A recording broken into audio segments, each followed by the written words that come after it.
Now coming to the amendments in the FCRA act, that is foreign contribution regulation act, right. तो यहाँ पे बहुत ही ज्यादा minor amendments है, बहुत ही ज्यादा माइनर। जो मेजर अमेंडमेंट है, बहुत ज्यादा इंपॉर्टेंट है आपके एग्जाम के लिए, वो रूल 6 के अंदर है। तो इफ यू रिमेंबर, रूल 6 में आपने क्या पढ़ा था कि कोई भी व्यक्ति अगर फॉरेन कंट्रीब्यूशन रिसीव करता है, कोई भी व्यक्ति अगर फॉरेन कंट्रीब्यूशन रिसीव करता है in excess of 1 lakh rupees, in excess of 1 lakh rupees from his relatives in a financial year, तो उसको सेंट्रल गवर्नमेंट को इन्फॉर्म करना होता है 30 डेज के अंदर, राइट। तो वहां पे ना लिमिट्स को रिवाइज किया गया है। जो 1 लाख का लिमिट था ना, लॉ मेकर ने बोला कि भैया 1 लाख बहुत कम है आज के जमाने में, तो 1 लाख को कर दिया गया 10 लाख रुपए, यानी एक जीरो ऐड कर दिया गया, और 30 डेज को कर दिया गया 3 मंथ्स, यानी 1 लाख को 10 लाख कर दिया और 30 डेज को 3 मंथ्स कर दिया। तो रिलैक्सेशन दे दिया वहां पे इन इंटीमेशन टू सेंट्रल गवर्नमेंट। तो इंपॉर्टेंट है, बहुत ज्यादा इंपॉर्टेंट है for the MCQ purpose, please mark it. उसके बाद यहाँ पे submission of applications for revisions of order under section 32 of the Foreign Contribution Regulation Act 2010 read with rule 20 of Foreign Contribution Rules 2011। तो यहाँ पे खाली इतना क्लैरिफिकेशन है कि instead of application of on plain paper it shall be in such form and manner including electronic form as specified। मतलब procedural है कि पहले लिखते थे वहां पे application on plain paper, और अब लिख दिया है in such form and manner including electronic form as specified by the central government, यानी काम का नहीं है। उसके बाद कुछ फ्रीक्वेंटली आस्क्ड क्वेश्चंस हैं regarding online submission of application for revision of an order pass by the competent authority under section 32 of FCRA act 2010। तो सेक्शन 32 ऑफ FCRA एक्ट के अंदर basically what we discussed was revision of an order pass by the competent authority. तो online application दिया जाता था for revising the order pass by the competent authority under section 32 of FCRA।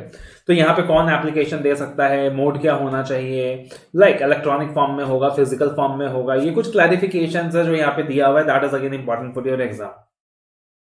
सबसे पहले who is eligible to submit revised application, कौन eligible है to submit revised application. तो बोला क्या, देखो भाई दो कंडीशंस है यहाँ पे। पहला, एक ऐसा व्यक्ति जो रजिस्टर्ड हो FCRA एक्ट के अंदर, और दूसरा व्यक्ति जो और दूसरा कंडीशन की वो एग्रीव्ड हो by the order of central government.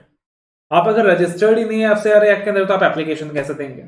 आप रजिस्टर है बट आपको कोई तकलीफ ही नहीं है, आप एग्रीव्ड ही नहीं है ऑर्डर से, तो आप एप्लीकेशन क्यों दे रहे हैं, what is the logic behind the application. तो ये दोनों चीजें साइमल्टेनियसली पूरी होनी चाहिए। तो क्या बोला, any person who is registered under the FCRA act 2010 and rules made thereunder and is aggrieved of an order of the central government may prefer application in terms of section 32 of the FCRA Act 2010 and rule 20 of the Foreign Contribution Rules 2011। Second clarification, can the revision application be sent through physical mode on paper mode।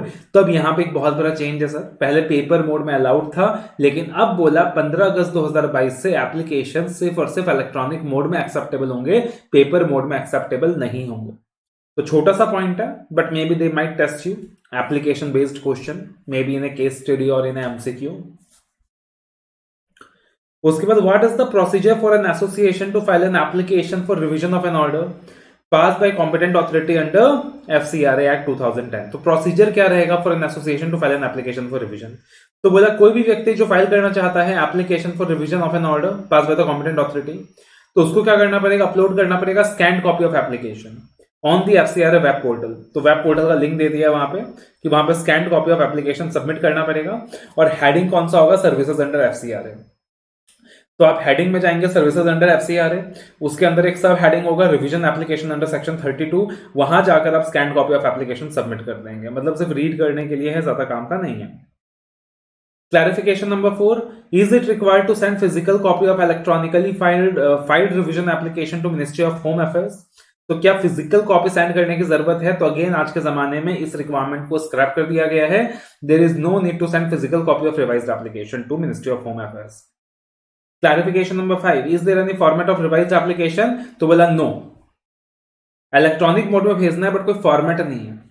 Scanned copy क्यों बोला, बोला आप application को sign कर दीजिए, plain paper में application लिख के साइन कर दीजिए और स्कैन करके भेज दीजिए, अपलोड कर दीजिए। अपलोड कहां करना है, वो heading services under FCRA in the given link and sub heading revised application under revised application again section 32। उसके बाद is applicant required to submit justification for revision of order. The answer is yes, justification देना पड़ेगा कि भाई revise करना चाह रहे हैं तो क्यों करना चाह रहे हैं। तो जस्टिफिकेशन देना होगा सपोर्टिंग डॉक्यूमेंट्स के साथ। एकदम लॉजिकल है, आई थिंक इसमें रखने का भी कुछ नहीं है। फी क्या रहने वाला है एप्लीकेशन फॉर रिवीजन के लिए? क्या फ्री में कॉम्पिटेंट अथॉरिटी उसको रिवाइज करने वाली है? ना जी ना, मात्र 3,000 रुपए आपको पे करना होगा और पेमेंट गेटवे के थ्रू पे करना होगा, specified with the central government. What is the time limit for making an application? Again, application for revision कब तक दिया जा सकता है for passing an order?